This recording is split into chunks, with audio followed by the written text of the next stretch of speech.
муассисаи таҳсилоти умумии ғайридавлатии дурахшандагон моҳи сентябри соли ҷорӣ дар ҷамоати диҳоти хистеварзи ноҳии бобоҷон ғафуров ба фаъолият оғоз намуд. айни замон дар муассиса 260 нафар хонанда аз синфи якум то синфи шашум ва омодагӣ ба мактаб таҳсил карда истоданд.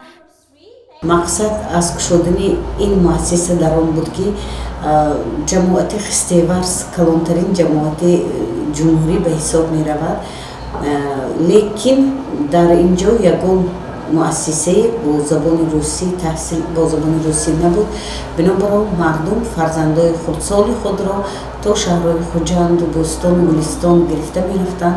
тасмим гирифтем ки ҳамин мактабро дар ҳамин ҷо кушода шаваду барои мардуми ҷамоати хистеварз хизмат карда бошад.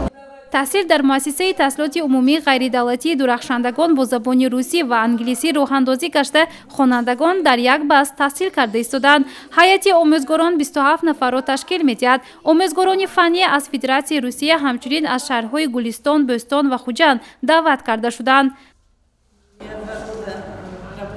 ман 2 сол дар литсеи президентии шаҳри Душанбе кор ва фаъолият кардам. баъд тасмим гирифтам ки дар шимоли Тоҷикистон кор кунам. айни ҳол ман дар мактаби навбунёди ҷамоати хистеварз кор ва фаъолият дорам. мо аз рӯи барномаи русӣ таълим медиҳем. китобҳои дарсии мо ба китобҳои русия монанд мебошад. бо ин барнома кор кардан хело ҷолиб аст. хонандагон сараввал забони русиро намедонистанд, аммо ба ин назар накарда мо ба онҳо ин забонро омӯзонида истодаем.